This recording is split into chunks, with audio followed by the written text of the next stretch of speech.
Amém, irmãos? Se assente. Com o tempo que me resta, com o resto do tempo que sobrou para mim, vamos ministrar algo aqui. Me dê sua atenção de presente. Nós vamos terminar no horário. Vamos fazer algo mais resumido aqui do que eu pretendia, mas vamos passar a ideia daquilo que tínhamos para essa noite. Abra sua Bíblia comigo em 1 de Reis, capítulo 21. Hoje eu queria começar a falar com vocês, irmãos, sobre avivamento responsável. Queria falar com você sobre avivamento responsável, no sentido que todos nós temos uma responsabilidade para com o avivamento. Aquilo que a igreja, como comunidade de fé, vai viver, essa igreja vai viver, aquilo que o Brasil vai viver, aquilo que as nações podem viver, né, esse mover de avivamento, essa terceira onda, né, que é tão anunciada aí, as palavras proféticas que estão sobre o Brasil e as nações. Nos últimos dias Deus derramará do seu Espírito sobre toda a carne, e isso tem a ver com um senso de responsabilidade. Não vai acontecer por si só, irmão, não vai acontecer sozinho, não vai acontecer porque Deus quer. Deus é soberano, Ele faz. Não é assim que funciona, irmãos. A Bíblia diz: tudo aquilo que ligardes na terra será ligado nos céus. Tudo aquilo que em concordância, unânimes, em uma única voz, vocês concordarem na terra, eu concordarei no céu. Eu sempre digo que nós somos a noiva do Cordeiro, nós somos a noiva de Cristo, e tudo aquilo que Deus quer fazer, Ele quer fazer a partir da sua noiva, Ele quer fazer junto com a sua igreja. Está entendendo isso? Então nós precisamos, irmãos, fazer aquilo que está nas nossas mãos, nos responsabilizar com o avivamento, nos responsabilizar para ser uma resposta aos anseios do Pai. Amém? Precisamos ser uma resposta aos anseios do Pai, e isso envolve, irmãos, responsabilidade, compromisso, entrega. E eu queria mostrar algo para você, uma passagem e um personagem no Antigo Testamento e um no Novo Testamento. Eu vou começar falando aqui de algo, irmãos, pesado, algo pesado. Queria que você abrisse seu coração, abrisse seu entendimento, deixasse o Espírito Santo falar com você, mas vou mostrar para você um texto pesado, um texto duro, que fala sobre Nabote. Quem já ouviu falar de Nabote? E eu vou mostrar para você algo e linkar isso com aquilo que Deus tem nos falado nesses dias. Para falar de Nabote, irmãos, nós temos que falar de Acabe e Jezabel. Quem foi Acabe, pastor? Acabe era filho de Onri e rei do reino do norte, aquilo que foi chamado de reino setentrional de Israel. Então, foi chamado de reino do norte. Nesse tempo de Acabe, irmãos, essa introdução histórica é sempre fundamental e importante. Nesse tempo de Acabe, Israel estava dividido entre reino do norte e reino do sul, né? O reino do norte foi chamado de Israel e o reino do sul foi chamado de Judá, o reino de Judá. O reino do norte tinha uma capital, e o reino do sul tinha outra capital, que era Jerusalém. O reino do sul, Judá, tinha a capital Jerusalém, e o reino do norte tinha a capital em Samaria. E Acabe foi rei sobre Israel, né, reinando em Samaria por 22 anos. Por 22 anos, Acabe reinou em Samaria. Ele fez algo que a Bíblia vai nos falar, e disso veio uma grande catástrofe. Ele casou-se com a filha de Etibaal. Quem que é Etibaal, pastor? O rei dos Sidônios. Então o rei dos Sidônios tinha uma filha chamada de Jezabel, e Acabe casa-se então com essa mulher. E a partir daí, o que ele fez? Construiu altares. Acabe, rei de Israel, construiu em Israel altares e um templo a Baal. A Baal era o deus cananeu da tempestade e da fertilidade. Entre aspas, irmãos, era um principado. Baal era uma entidade demoníaca, era um deus cananeu. E Acabe, rei de Israel, construiu altares e um templo a Baal. Construiu um poste ídolo de Astarote, levando Israel à idolatria. Então o povo de Israel foi levado à idolatria pelo seu próprio rei, por aquele que reinava, governava sobre uma porção do Senhor. Esse rei leva o seu reino, à idolatria. Diz que ele levantou sacerdotes e profetas de Baal e de Azera, e ele decapitou os profetas do Senhor. Ele, Acabe, e sua mulher, sua esposa Jezabel, eles decapitavam os profetas do Senhor. Você vai ver, por exemplo, em 1 Reis 18, que Obadias, um homem chamado Obadias, ele salva 100 profetas, esconde esses profetas em 2 cavernas, 50 e 50, e salva os profetas do Senhor, e sustenta eles ali com pão e água. Por quê? Porque Jezabel procurava os profetas, os homens de Deus, para decapitar. Matava os profetas do Senhor, e ela levantou uma comissão, uma comitiva de profetas e sacerdotes de Baal e de Azera. E por causa da idolatria de Jezabel e a idolatria de Acabe e de todo o povo, de Israel que entrou nessa idolatria dos seus governantes, Israel passou por uma seca, irmãos, terrível, uma seca terrível por 3 anos e meio de seca, de escassez, de crise. Amém? E por fim aqui diz que no tempo de paz, num tempo de trégua, de uma guerra que Acabe tinha vivenciado, Acabe investe em tomar a vinha de Nabote. Disso que eu quero falar. Era uma herança familiar que estava do lado do seu palácio, e dizem escritos de historiadores, dizem que seria para a edificação de altares. Me dá seu coração de presente e entra comigo nesse entendimento.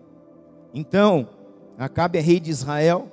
Ele começou então a decapitar, a matar os profetas do Senhor, e levantou então uma escola sacerdotal e profética para levantar no meio do povo de Deus altares a Baal e a Azera.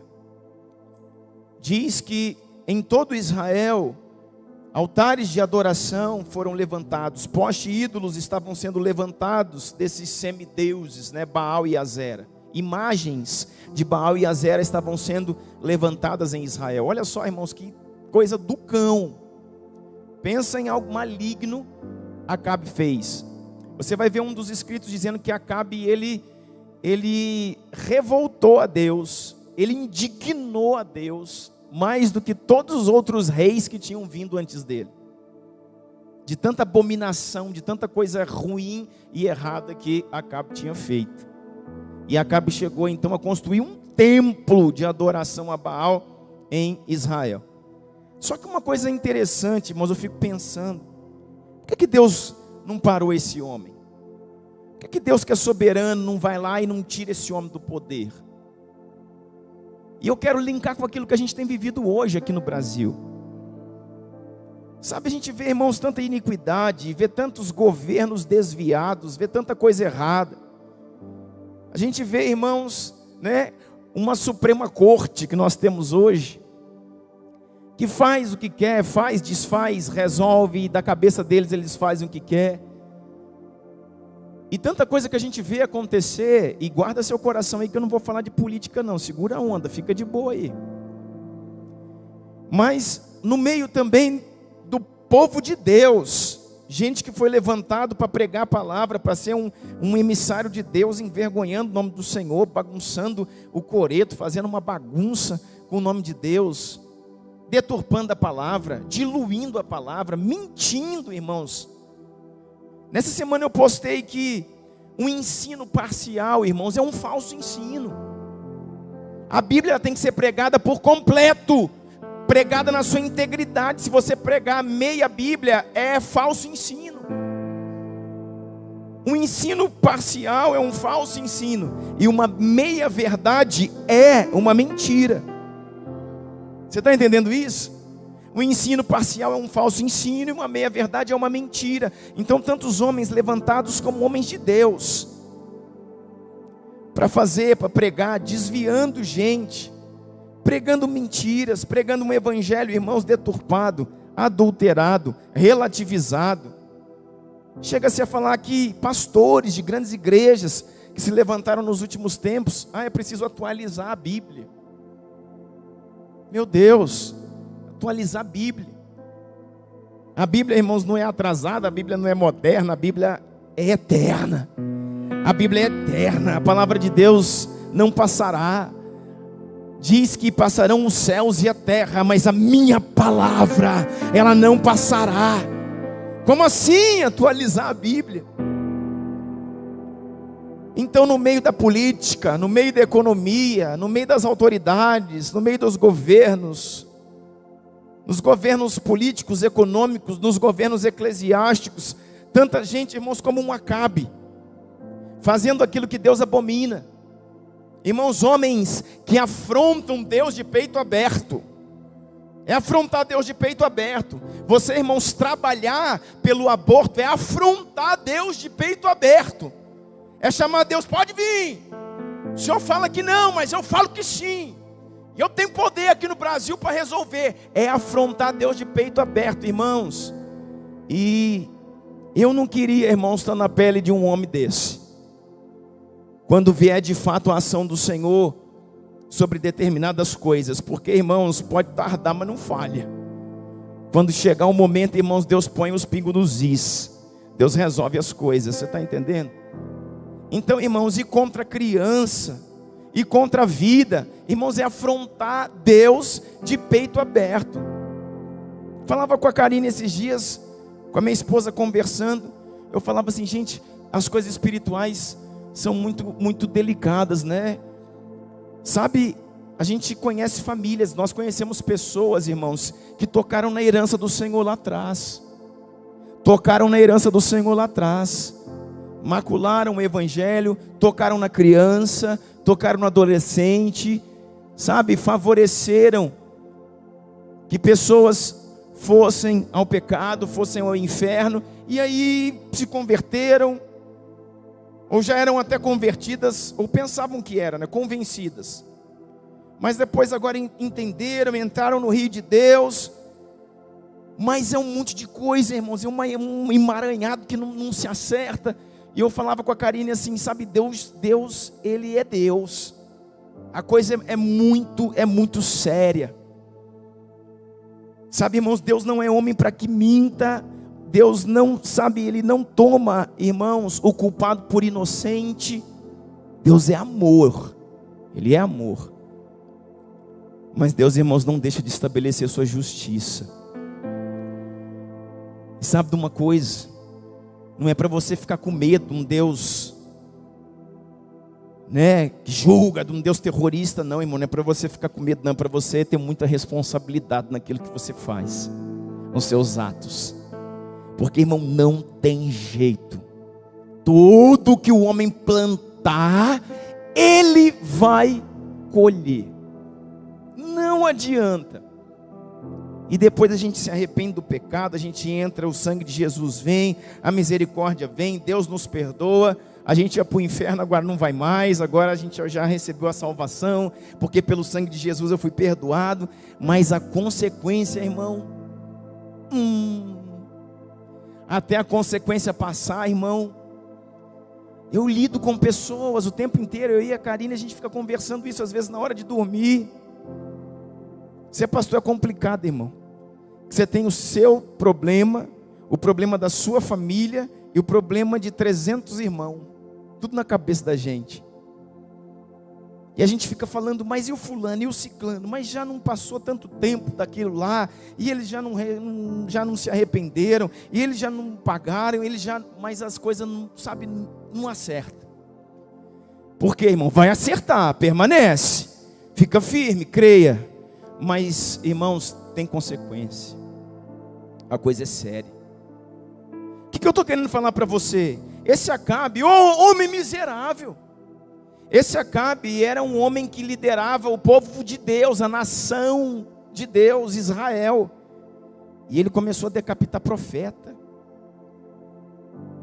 E ele começou a decapitar os profetas e levantou um altar. Ele levantou uma igreja, um lugar de sacrifício a Baal, que era um deus cananeu, junto com a sua esposa Jezabel. E eu fico pensando, é isso que eu quero que você entenda. Por que Deus não fazia alguma coisa? Por que Deus não tirava esse homem de lá? Por que Deus não levantava um outro? Por que Deus não matava esse homem? Não sei, irmão, não sei o que Deus... E o povo todo se voltou à idolatria. Todo o povo de Israel, o povo de Deus, tudo desviado. Aí vem um juízo de Deus sobre o povo, 3 anos e meio de seca, todo mundo morrendo, porque não tinha uma gota d'água. Lembra o tempo de Elias? Mas sabe o que estava faltando aqui, irmãos, para as coisas acontecer? Diga assim, um Nabote. Irmão, sempre vai precisar de um precursor. Sempre vai precisar, irmãos, de alguém que entre para pagar um preço. Sempre vai precisar de alguém, irmãos, que entre renunciando e dando tudo que tem. Sempre vai precisar de alguém, irmãos, que quando entra, ele entra girando a chave. Ele entra, irmãos, ele entra entrando. Ele entra mostrando para Deus que existem 7.000 que não se dobraram. Ele entra fazendo a diferença. E quando, irmãos, chega o tempo, quando no relógio de Deus bate, sabe, não é o Cronos, é o Kairos, bateu o tempo de Deus, e o homem de Deus posicionado aciona a chave, aí começa o agir do Senhor. E aí eu vou dizer para você, sai de baixo, irmão, porque Deus, ele não deixou de ser Deus. Você está entendendo o que eu estou dizendo? E o que esse Nabote fez? Vou mostrar aqui para você o texto. Diz assim, 1 Reis 21, verso 1. Algum tempo depois, houve um incidente envolvendo uma vinha. Vinha é uma plantação de uva que pertencia a Nabote em Jezreel. A vinha ficava em Jezreel, ao lado do palácio de Acabe, rei de Samaria. A vinha ficava ao lado do palácio de Acabe, esse abençoado aí, que era rei de Samaria. O verso 2, Acabe tinha já falado ao Nabote: Nabote, me dê sua vinha, para eu usar como horta. Conversa, irmão. Se você pegar os estudos, você vai ver que existem afirmações, e era o que ele estava fazendo através da influência da sua esposa, a Jeza. Ele estava levantando altares e poste ídolos em todo o reino de Israel. Aí olha o que acontece. Acabe tinha dito a Nabote: dei-me a sua vinha para eu usar como horta, já que fica ao lado do meu palácio. Em troca eu lhe darei uma vinha melhor, ou se preferir eu lhe pago o valor que seja. Nabote, contudo, respondeu ao rei: o Senhor Deus me livre de dar a ti a herança dos meus pais. Uau! Nabote era um homem de Deus, irmão. Nabote era um desses homens consagrados, desses homens tementes a Deus, desses 7.000 que não se dobraram e não se dobraria. Nabote, irmãos, infelizmente ou felizmente, ele tinha sua possessão de terra do lado do palácio de Acabe. Acabe olhava pela janela e via a vinha de Nabote. Jezabel queria aquela vinha, porque Jezabel tinha no seu instinto de levantar ali um templo a Baal. Sabe, e quando é procurado, quando é acionado, era de direito de Nabote. O rei diz: me dê a sua vinha. Ele disse: não dou. Ele: então me venda, eu te pago o preço que for. Eu quero perguntar para você, irmãos, se não, é assim que se estuda a Bíblia, detalhe do texto, é assim que vem, irmãos, o Espírito da revelação. Você acha que um rei, que um homem, pagaria o preço que fosse por uma terra para fazer uma horta? Pensa comigo. Um homem pagaria o preço que fosse por uma terra para fazer uma horta? Ele tinha ali, irmãos, desejos escusos. Ele queria do lado do palácio algo. Sabe por quê, irmãos? Aqui eu não tenho tempo, porque nosso horário é reduzido. Mas eu podia dar uma explicação para você do que eram os cananeus como seus deuses. Baal, irmãos, era Deus da tempestade. Baal era Deus da fertilidade.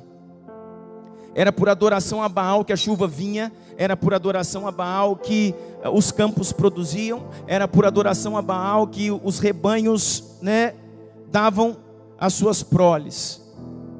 E é por isso que nesse tempo eles estão num tempo de seca. Porque o Senhor manda Elias ir confrontar Acabe e dizer assim: segundo a minha palavra, não chove mais em Israel. Por que não chove em Israel?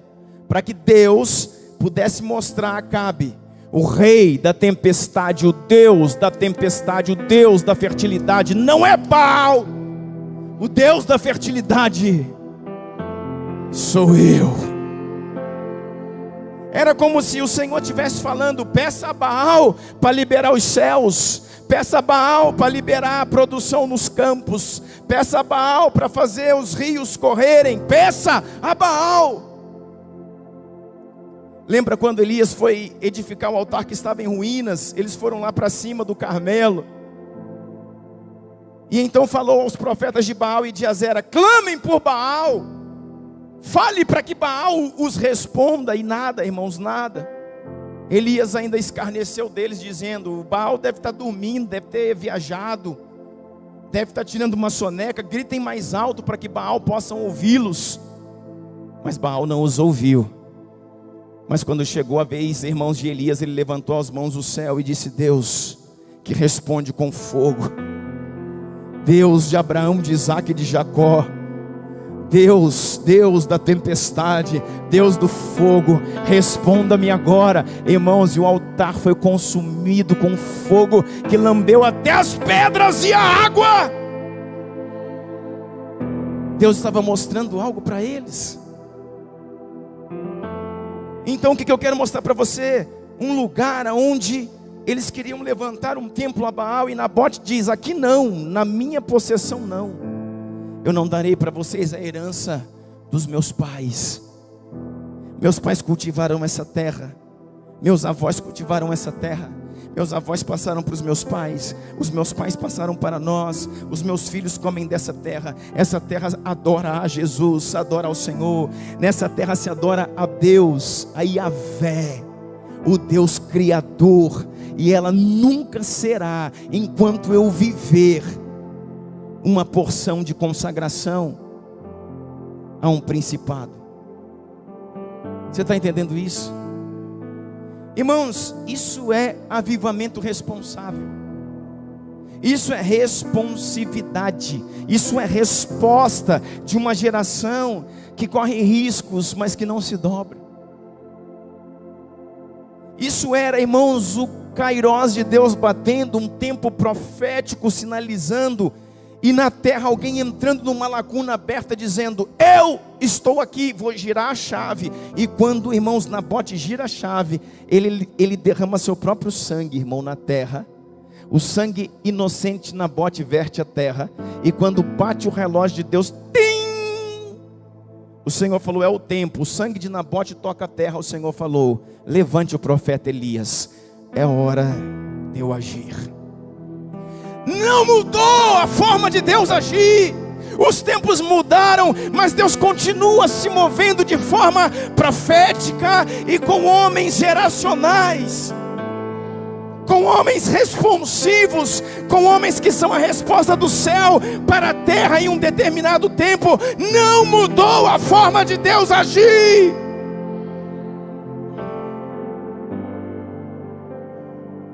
Só que Deus procura esses homens. Os meus olhos estão sobre a terra a procurar verdadeiros adoradores, que me adorem em espírito e em verdade. Deus não busca adoração, porque adoração qualquer um faz. Deus busca adoradores, porque adorador nem todo mundo é. Entendeu? Adoração qualquer um faz, mas adorador nem todo mundo é. Não é aquilo que eu posso entregar, é aquilo que eu me tornei.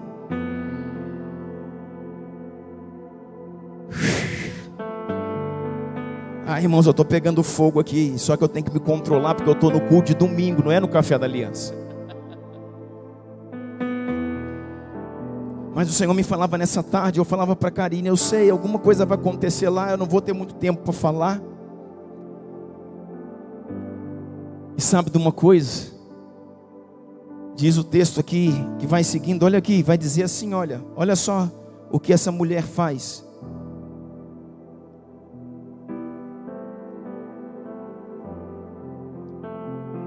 Vamos continuar lendo. Nabote contudo respondeu, verso 3: o Senhor me livre de te dar a herança dos meus pais. Então Acabe foi para casa, aborrecido e indignado, porque Nabote de Jezreel lhe dissera: não te darei a herança dos meus pais. Deitou-se na cama, virou o rosto para a parede e recusou a comer. Ele ficou mal, ficou ruim. E diz o texto então, o verso 5, que a sua mulher Jezabel o encontrou e lhe perguntou: por que você está assim, tão acabado, tão ruim, aborrecido? Por que não comes? Ele respondeu: porque eu disse a Nabote de Jezreel para que ele me vendesse sua vinha, ou se ele preferisse eu lhe daria outra vinha em lugar daquela. Mas ele disse: não te darei por hipótese nenhuma a minha vinha, a vinha dos meus pais, a vinha do Senhor. Aí o verso 7, disse-lhe Jezabel, olha a Jeza, irmão, essa aqui é uma mulher que eu vou te falar uma coisa, o diabo tem medo dela. Disse-lhe Jezabel: é assim que você age como um rei de Israel, seu banana? É assim que você age como o rei de Israel? Levante-se, coma, anime-se. Eu, Jezabel, conseguirei para você a vinha de Nabote de Jezreel. Aí, irmãos, ela vai, cria uma confusão, cria uma mentirada, arruma sua tramóia, arruma a confusão jezabélica, trama para que Nabote seja morto. E o texto vai dizer que ele morre apedrejado. Irmão, deixa eu dizer uma coisa para você. Nabote sabia, irmãos, o que aconteceria com ele. Como se negar ao rei? Como negar algo a Jezabel, que estava decapitando, estava arrancando, matando os profetas decapitados? Será que Jezabel não faria algo? Ele sabia que faria. Sabe o que eu penso? Deixa o Espírito Santo falar com você. Ele sentado assim na sala da sua casa, ou na mesa da sua casa, com a esposa, os filhos, e dizendo assim: olha, algo muito sério pode acontecer com o pai. O pai se recusou a entregar a Jezabel e a Acabe a herança dos nossos pais, a herança que foi dos seus avós, que foi dos meus pais, que agora são de vocês, a herança que é do Senhor. O pai não vai entregar. Eu falei para o próprio rei, diretamente, olhando nos olhos dele, que essa terra só seria tomada para Baal, por cima do meu cadáver. Eu quero dizer para vocês, meus filhos, permaneçam. Pode ser que amanhã o pai não esteja mais aqui. Pode ser que aconteça algo muito sério comigo, minha esposa.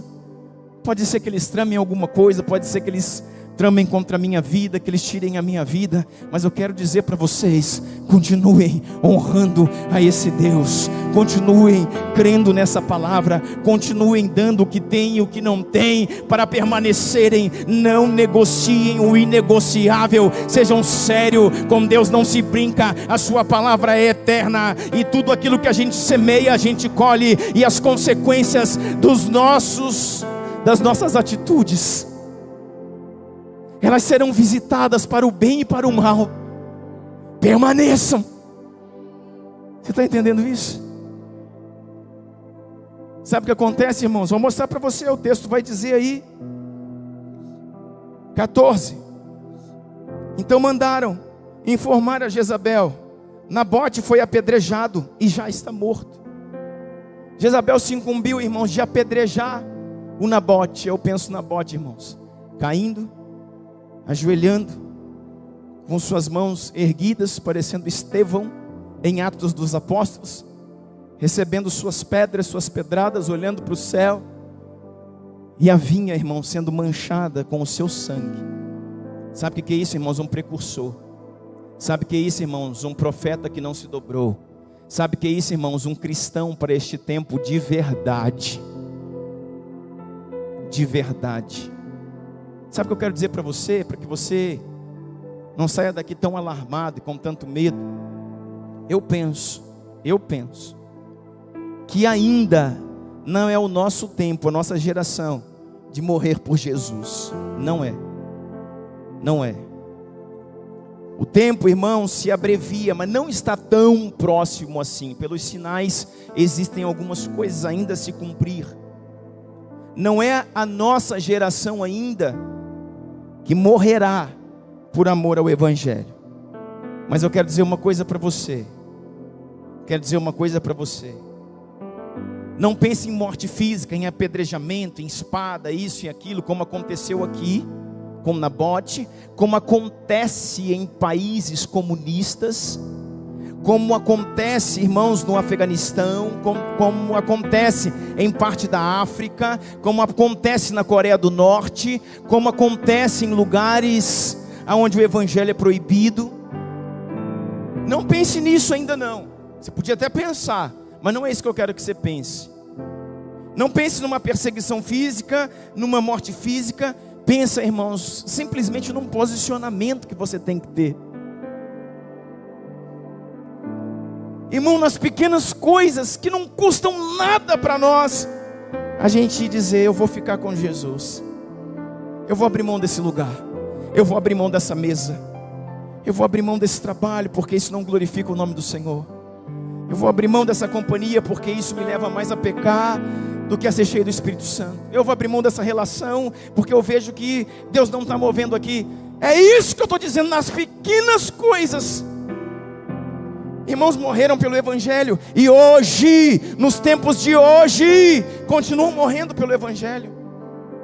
Como eu falei nesses países para você, hoje, irmãos, existem cristãos sendo queimados vivos por amarem a Jesus.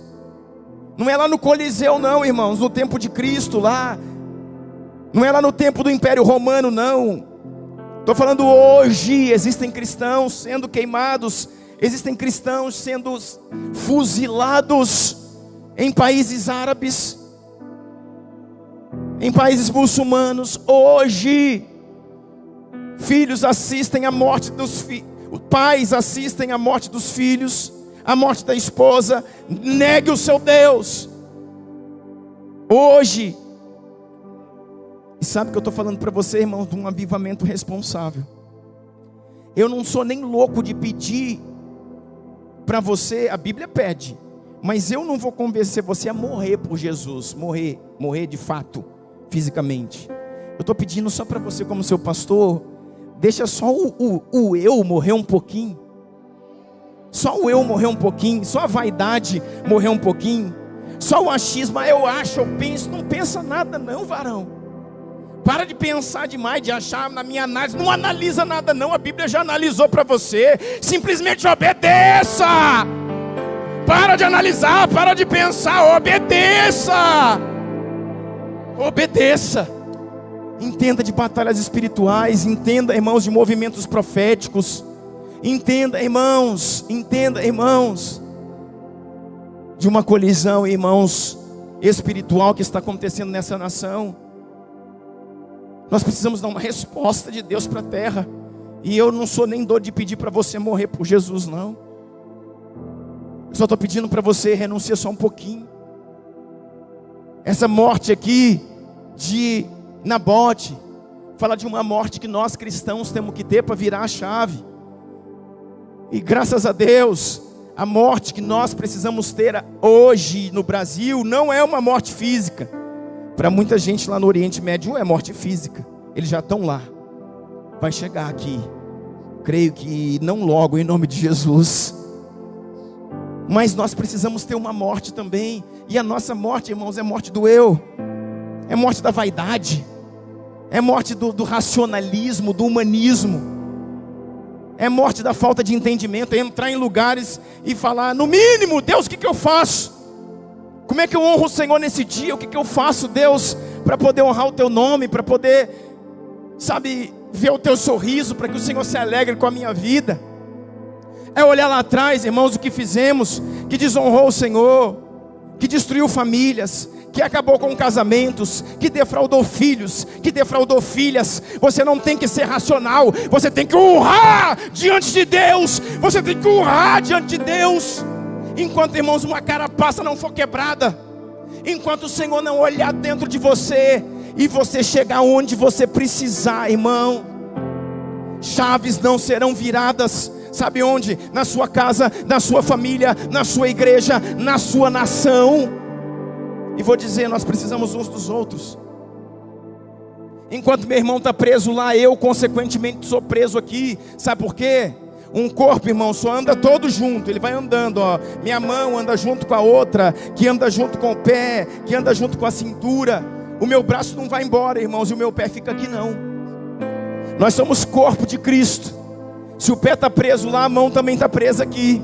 Você está entendendo isso? Então, irmãos, a prisão do seu irmão diz respeito a você. Se ele não cumpriu o seu chamado, você não cumprirá o seu. Então nós, em nome de Jesus, precisamos aprender, irmãos, entender responsabilidade para com o avivamento. Não diz respeito somente àquilo que é meu, minha família, minha casa, meus filhos, que já é de extrema e cabal importância, mas não diz somente a isso.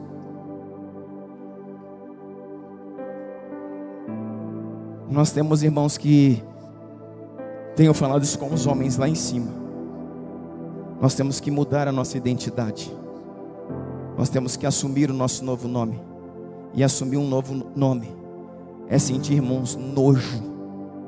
É sentir nojo daquilo que um dia fomos. É sentir nojo daquilo que um dia fomos. E quando pensarmos, falar, não fala disso não esquece isso, passa dessa parte. Quanto mais você se explica, irmãos, mais longe de Deus você fica. Quanto mais desculpa você dá, menos você se arrepende. Você não, eu também, nós, todos nós, você está entendendo isso? Aí esse homem morreu, aí diz assim o texto. Assim que Jezabel soube, verso 15, assim que Jezabel soube que Nabote tinha sido apedrejado até a morte, disse a Acabe, levanta-te, tome posse da vinha de Nabote, a vinha que você queria. Recusou-se a vender-lhe. Ele não está mais vivo. Jezabel está falando, eu já o matei. Quando Acabe ouviu, olha lá, verso 16. Quando Acabe ouviu que Nabote estava morto, então ele se levanta, o rei, e foi tomar a posse da vinha que Jezabel tinha tomado de Nabote. E então a palavra do Senhor veio sobre Elias.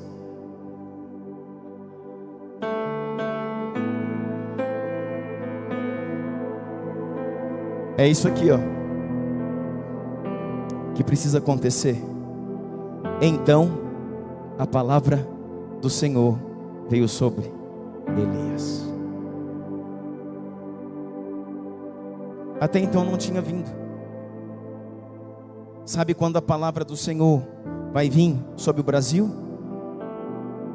Quando a palavra do Senhor vai vir sobre os governos, quando a palavra do Senhor vai vir sobre um sacerdócio corrupto, que explora a fé, que se enriquece por meio da fé, que usurpa pessoas, sabe quando?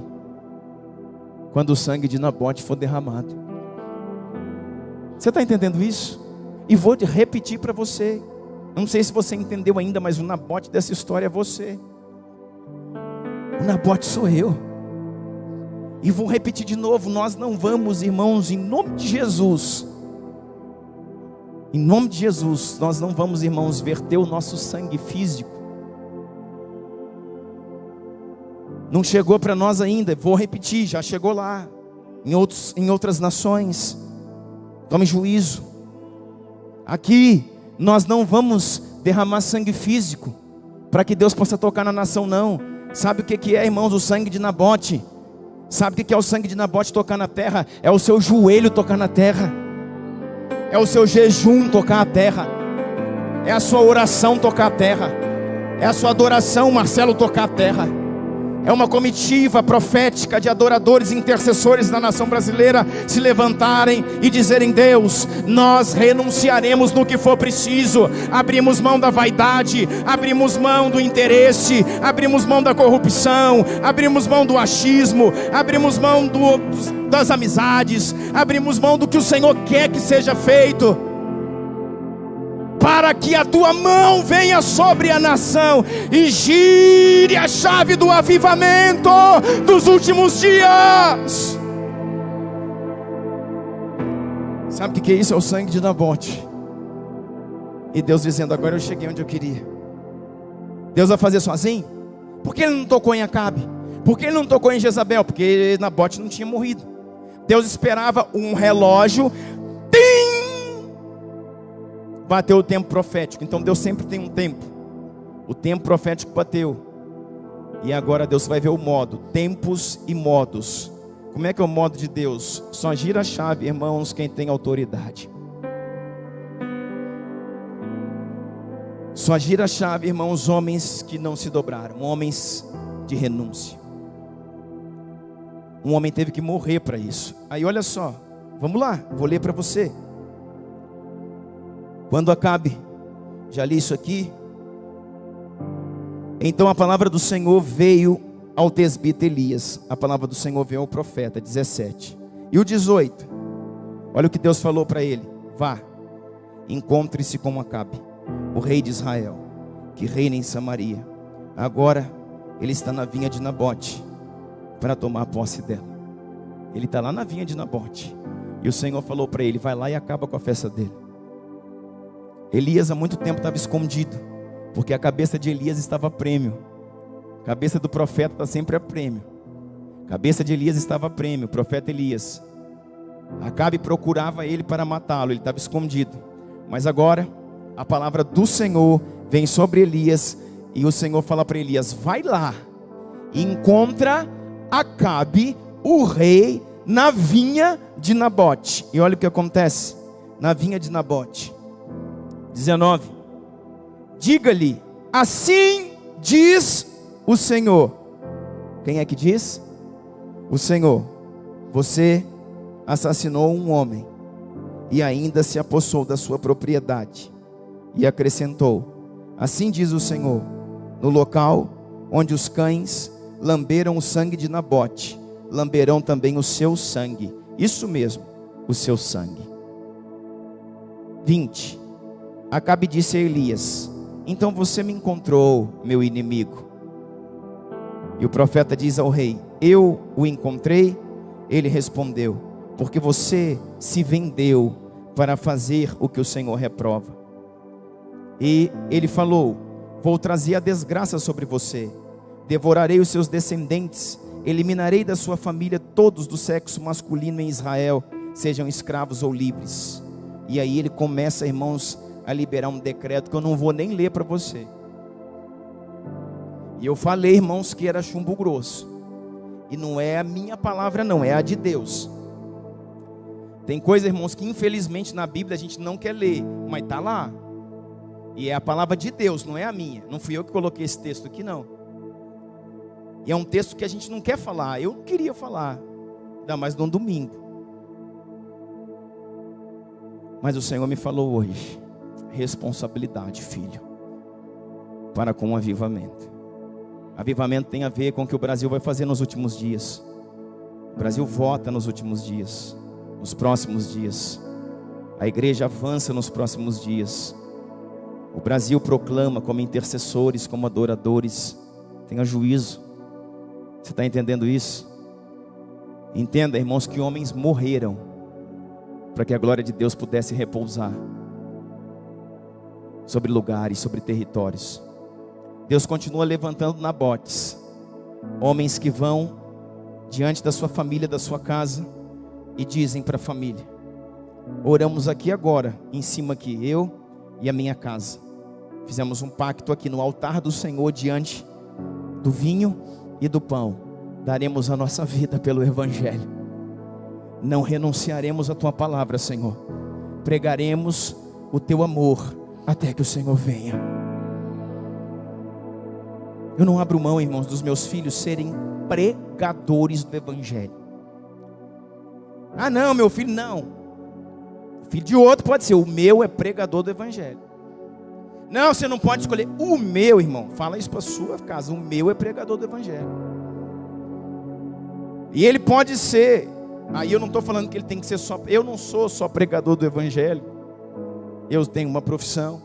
Aí ele pode ser, irmãos, advogado, médico. Ele pode ser político se ele quiser. Ele pode ser jogador de futebol e pregador do Evangelho. Aleluia. Pronto. Mas a nossa casa é pregador do Evangelho. O Heitor já me falou esses dias lá em casa: pai, vamos lá, vamos junto, me ensina. Eu vou continuar o que o Senhor começou. Aleluia.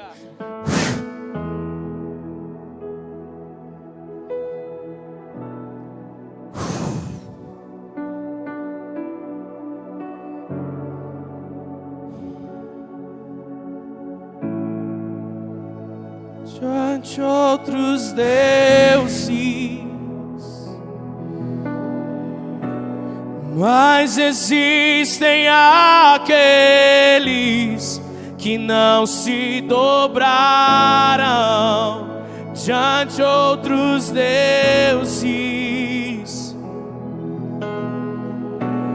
Mas existem aqueles que não se dobraram diante outros deuses. Deus está levantando um novo povo. Deus está sacudindo toda a terra. Deus está separando seus profetas para um novo dia amanhecer, uma nova história se cumprir. O choro já durou a noite, é chegado amanhecer. Deus está levantando, Deus está sacudindo toda a terra. Deus está separando seus profetas para um novo dia amanhecer, uma nova história se cumprir. O choro já durou a noite, é chegado amanhecer.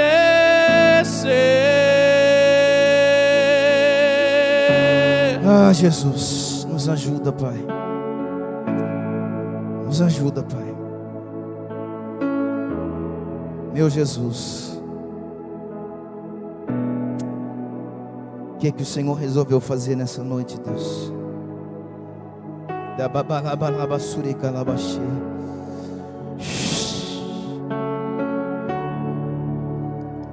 Deixa eu ler para você Atos 7, põe aqui, eu vou só ler os textos para a gente poder terminar. Não vou desenvolvê-los, mas ele auto se explica. Falei, irmãos, de Nabote. Agora eu quero ler para você sobre Estevão no Novo Testamento, porque às vezes a gente pensa assim, aquilo lá passou, é o tempo da lei, Deus não age mais assim.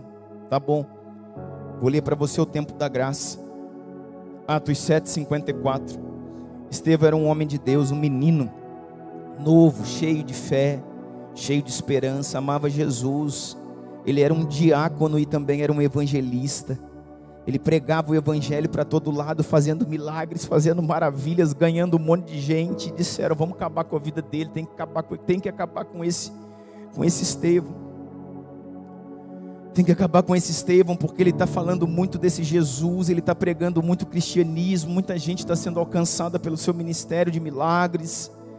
Aí Atos 7:54 diz assim, prenderam ele, e aí ele começou então a explicar por que ele pregava Jesus, e diante das autoridades ele não calou a sua boca. E Atos 7:54 diz, ouvindo isso, ficavam furiosos e rangiam os dentes contra ele.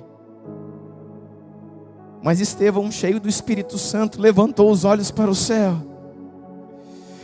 Mas Estevão, cheio do Espírito Santo, levantou os olhos para o céu, e ele viu a glória de Deus.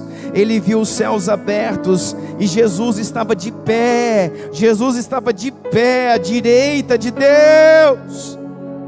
E disse, ele disse, eu vejo o céu aberto, e o Filho do Homem, ou seja, o próprio Cristo, ele está de pé à direita de Deus. Mas eles tamparam os ouvidos e gritaram bem alto, lancem todos juntos contra ele, apedrejem este homem, matem-no. E arrastaram-no para fora da cidade e começaram a apedrejá-lo.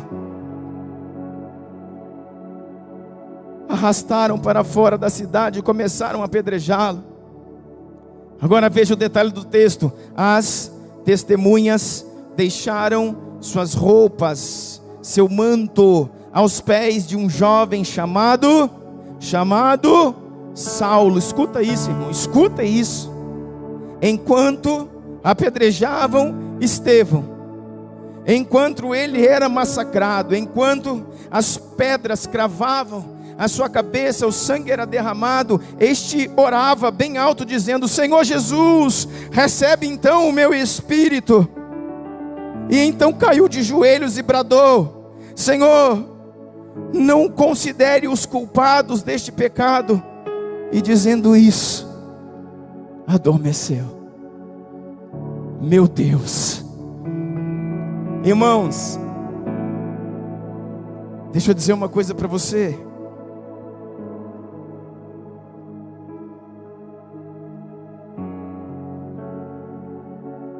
Fechei.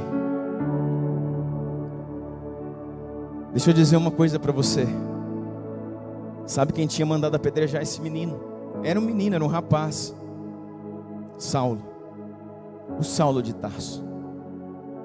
A Bíblia fala que ele era como uma fera feroz, que ele, suspirando ameaças e mortes, como um animal, ele perseguia os cristãos. Ele, se você for ver alguns escritos rabínicos, dizem que ele colocava famílias inteiras dentro de uma casa e fechava a casa e ateava fogo dentro com a esposa, os filhos, e queimavam gritando lá. Saulo, que ainda não era conhecido como Paulo, Saulo saía, ele ia rindo do grito daquelas crianças, da tortura. Ele pegava, irmãos, uma moça, ele pegava um rapaz, ele pegava uma criança, amarrava pelos pés e amarrava na sela do cavalo, e ele ia pelo caminho afora arrastando aquele cristão até que sua carne fosse escalpelada e ele morresse, irmãos, arrastado, esfolado por um cavalo. Fala-se sobre Paulo, o apóstolo dos gentios. Você não sabe quem foi esse homem. Por isso que quando diziam, vai lá e prega para Paulo, e eles diziam, alguém é doido, aquele homem é o cão, é o demônio. Sabe o que eu penso para você? Que eu penso, quero compartilhar com você, e nada me tira da minha cabeça. o espinho na carne de Paulo. Paulo tinha um espinho na carne. Era algo que perturbava a vida dele. No meu entendimento, eu tenho por revelação do Espírito que não tinha nada a ver com a carne. Às vezes falam que poderia ser um vício. Algumas pessoas dizem que poderia ser uma doença, uma enfermidade. E ele orava pedindo: Deus, tira isso de mim. E Deus falava: minha graça te basta. Ou seja, o Senhor falava: você vai continuar, porque você precisa disso para se manter fiel. Eu estou falando de Deus do Novo Testamento.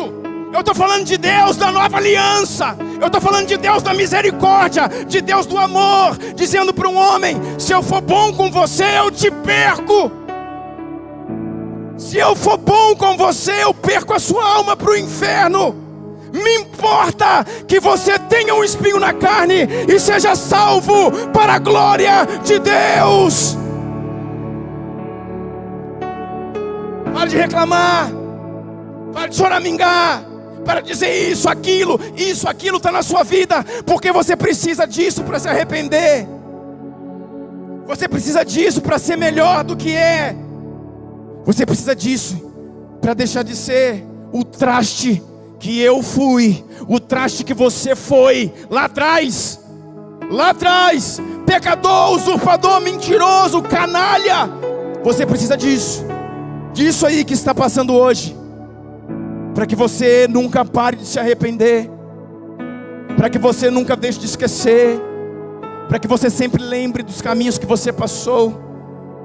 E quando você disser: Deus, tira, não tiro não, você vai viver assim, até que você vá, ou até que eu volte. Sabe por quê? Porque se eu tirar de você, eu perco a sua alma. E eu não vim te fazer feliz, eu vim te fazer santo. Mais importa que você seja salvo do que feliz. Se você for infeliz, mas alcançar a vida eterna, para mim está resolvido. Você está entendendo isso? E Deus falava para ele: a minha graça te basta. Quieta o facho aí, fica quietinho. E ele orava. As cartas vão mostrando que ele pedia: tira de mim esse espinho na carne. E o Senhor falava: tiro não. E sabe o que eu penso, irmãos? Que era esse espinho? As aflições na sua mente, os gritos daquelas crianças que morreram queimadas. Que homem que pode viver com isso? Que homem que pode acordar dia a dia com um grito de crianças gritando: ai! Que homem que pode conviver com isso, dizendo: eu matei aqueles que amavam o meu Senhor, eu matei aqueles que adoravam o meu Jesus, eu matei, e homens não renunciaram, eles morreram queimando e dizendo: Deus, recebe o meu espírito. Que tipo de hipócrita, irmão, de igreja que somos nós? Que tipo de hipócrita que somos nós? Que evangelho ralo, fraco, definhante que nós pregamos e vivemos? Que tipo de gente pode viver e acordar e ter pesadelos? Ele lembrando de olhar para trás e ver alguém no osso, na carne, sabe, o coração para fora aberto assim, pulsando. E ele vê as últimas falas eram: te amo, Senhor. Eram falas como a do filho: nas tuas mãos entrego o meu espírito. Que homem poderia viver com isso todos os dias da sua vida até o seu último dia? Ele dizia: Deus, por favor, arranca de mim essas memórias, arranca dos meus ouvidos esses gritos, arranca da minha vida. O Senhor falava: minha graça te basta, viva com eles. Eu preciso disso sobre você, para que você continue sendo Paulo até o fim.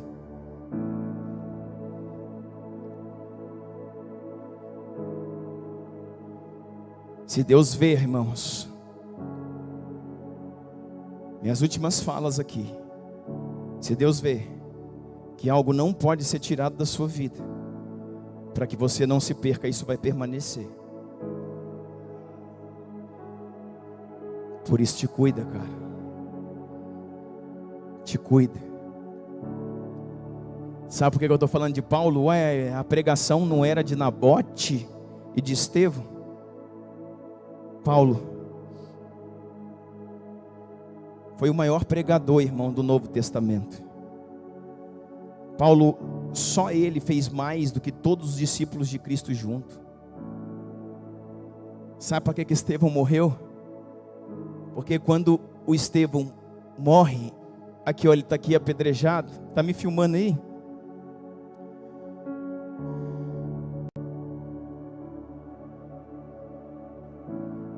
Ele levanta as mãos, o sangue desce, aí ele fala uma coisa que Paulo conhecia, aquilo que Jesus falou na cruz, aquilo o Saulo nunca tinha visto. Estevão falou assim, sangrando, irmão: Pai, recebe o meu espírito. Isso ele já tinha visto alguns homens que ele arrastou falar, mas ele viu Estevão dizer assim: Pai, não imputes a eles este pecado. Eles vão responder por tantas coisas. Eles diante do Senhor já vão ter tantas coisas naquele grande dia para responder. Então essa minha morte, perdoa-lhes, eles não sabem o que fazem. O Saulo, irmão, olhou aquilo e falou assim: como pode um homem dizer isso? Como pode um homem falar isso? Como pode o Nazareno, aquele que morreu na cruz, ele tem de fato seguidores que replicam a mesma coisa que ele replicou? Estevão era um cristão, irmão, não era um impostor como eu e você muitas vezes somos. Ele era de fato um homem de Deus, e aquilo marcou o coração de Saulo, que ainda era o Saulo. E aí, para terminar, quando ele foi arrastado para fora, o Estevão, levado sei lá para onde, para o lixo talvez, tiraram as vestes dele, o manto que ele usava, e entregaram na mão de um jovem chamado Saulo. Está aqui, ó. Que é isso? Que é esse manto ensanguentado? É um manto de Estevão que você mandou apedrejar? Está aqui, fica com ele. Ele pegou aquele manto, irmãos, e na revelação que o Senhor me dá, ali começa a conversão de Paulo. Ele chorou sobre aquele manto e disse: Senhor, o que eu estou fazendo? O que eu tenho feito da minha vida? Quando ele cai no caminho de Damasco, ele já diz assim: quem és tu? Senhor. Ele já sabia que Deus vinha ter com ele para o acerto de contas. Sabe o que eu quero dizer para você aqui, irmãos? E a gente ora. Os seus mantos marcados precisam cair na mão de homens que Deus quer salvar. O seu manto marcado de sangue precisa cair na mão dos Saulos que estão precisando virar Paulos. Sabe de uma coisa? Do lado que perseguia a igreja, Deus encontrou e resgatou o homem que iria protegê-la.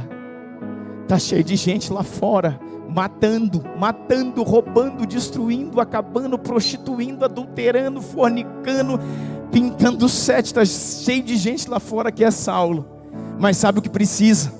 Para que eles venham para cá, se tornarem apóstolos, profetas, evangelistas, pastores, mestres, intercessores, adoradores. Sabe o que precisa?